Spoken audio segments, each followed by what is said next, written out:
Урматтуу Ноокат районундагы 1977 жылкы достор, биз бак тигүү эстафетасын сиздерге өткөзөбүз. Каракулжа 77 достор, биз бүгүн 4,5 гектар жерге бак отургуздук. Кийинки эстафета Ноокат районунун Зайлабидин Мурат достор баш болгон 77-лерге өткөздүк. Ошол эле же башка да досторго?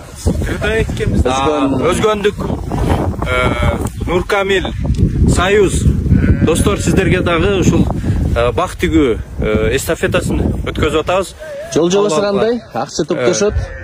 Жол жобосу боюнча балдар каражат топтоп, ортодогу жер болуш керек жана тосулуп суу менен камсыз болгон жерлерге бак тигүү. Иши кылып жөн эле эгип койбой, көгөрүшүнө да кам көрөт. Көгөрүшүнө сөзсүз. Бүгүн биздин балдар мына карасаңыздар эгип коюп, таланыкы тактуу деп эмгектен тапкан рахат деп турган кезибиз, караңыздар.